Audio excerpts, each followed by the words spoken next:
میں تھوڑا سا کلیئر کر دوں کہ پی ایس ایکس جو ہے وہ نام ہی جو ہے نا وہ تھوڑا ہولڈنگ کا ہے. ٹھیک ہے.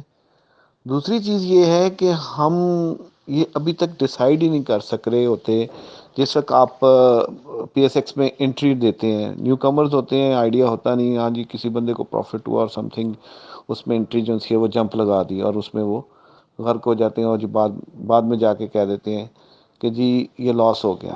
دیکھو پی ایس ایکس میں جس وقت آپ انٹری لیتے ہیں تو آپ کو پتہ ہونا چاہیے کہ آپ کیا جو ہے وہ کرنا چاہتے ہیں. آئدر اس میں انویسٹر بننا چاہ رہے ہیں یا ٹریڈر بننا چاہ رہے ہیں. پہلے آپ کو یہ کلیئر ہو تو پھر آپ جو ہے اس میں جو ہے نا وہ کامیاب ہوتے ہیں. کسی کے کہنے کے اوپر جی فلاں آئٹم جو ہے وہ اتنا پا رہا ہے اور یہ وہ سم تھنگ، ٹھیک ہے، اس کے اوپر کبھی بھی نہیں آپ کو جو ہے نا وہ انویسٹمنٹ کرنی چاہیے، یا اس میں جو آپ کی آئٹم ہے یا جو بھی آپ کی رقم ہے وہ نہیں انویسٹ نہیں کرنی چاہیے. اب آ جاتے ہیں جیسے آپ نے اگزامپل دی کہ 24 لاکھ. ہاں بالکل ٹھیک ہے، اس بھائی نے سب سے پہلے تو آئٹم ہی بہت عجیب سے چوز کیے ہوتے ہیں. دیکھیں جو بھی آئٹم کا آپ نے اسکرپٹ لینا ہے، جو بھی آئٹم کا جو آئٹم آپ نے لینے ہیں وہ آپ کو اس کمپنی کے بارے میں ناؤ ہاؤ ہونی چاہیے. یہ آج سے تقریباً 10-15 سال پہلے آپ چلے جائیں تو لوگوں کو پتہ ہی نہیں ہوتا تھا کہ کیا اس کمپنی کی ٹریڈ ہے، کیا کر رہے ہیں، کس طرف ہیں، کس لیول پر ہیں، کیا پروفٹ ہے، وٹ ایور. اب تو ماشاء اللہ انٹرنیٹ نے آپ کو ہر چیز پرووائڈ کر دی ہے. تو تھوڑی سی ورکنگ دیکھیں، آپ کسی وقت کوئی چیز لینا چاہتے ہیں، پیسہ ڈالنا چاہتے ہیں کسی چیز میں، تو کم از کم ورکنگ تو کریں کہ کسی کے کہنے پہ کیوں لیتے ہیں. سب سے بڑی غلطی ہی ہم یہ کرتے ہیں. ہاں یہ سب سے پہلا جو ہے نا اسٹیپ جو سا ہمارا غلط ہے. سب سے پہلے جب آپ اس میں انویسٹمنٹ کریں یا پیسہ ڈالیں پی ایس ایکس میں، تو آپ اپنے اس انویسٹمنٹ کو یا جو پیسہ آپ ڈالیں اس کو دو پارٹس میں ڈیوائڈ کرنے کہ جی ہم نے 50% سے ٹریڈ کرنی ہے اور 50% ہم نے ہولڈنگ آئٹم لینے ہیں. اچھا اب ہولڈنگ آئٹم لینے کب ہے اور کون سے ہولڈنگ آئٹم لینے؟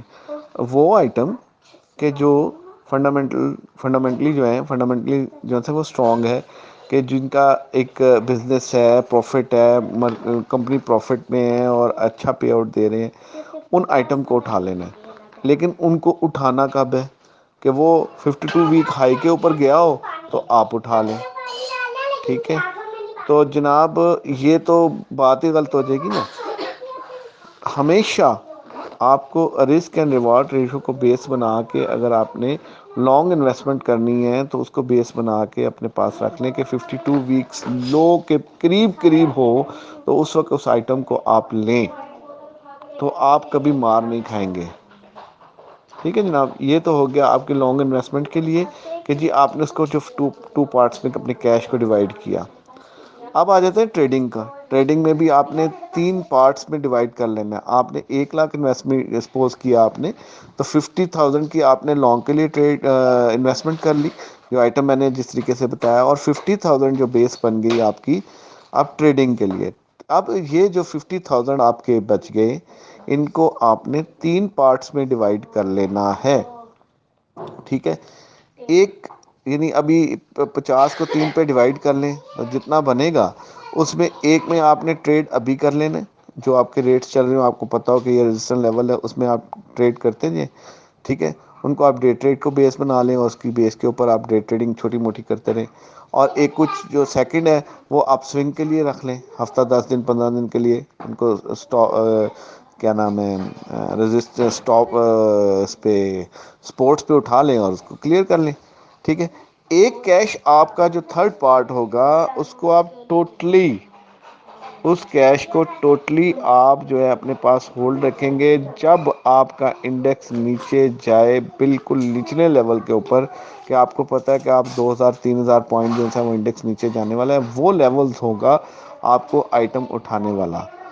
اور یہ باتیں کوئی بھی نہیں بتاتا. یہ تو ابھی شکر ہے کہ گروپس جو سے وہ سٹارٹ ہو گئے ہیں اور اس کی وجہ سے ایک دوسرے کے ساتھ بات چیت ہوتی ہے تو چلو چل پڑتا ہے. ٹھیک ہے، تو ابھی مسئلہ یہ آ جاتا ہے کہ جناب اب تو کئی اویئرنیس لوگوں کو آنے لگ گئی ہے. یہ آج سے تقریباً 15 سال پہلے آپ جائیں تو آپ کو اس کا پتہ ہی نہیں ہوتا تھا. ٹھیک ہے، میرے مطابق تو یہ ہے. مارکیٹ کو کمی پیشی رہ گئی ہو تو حاضر ہوں، میرے سے پوچھ سکتے ہیں. السلام علیکم.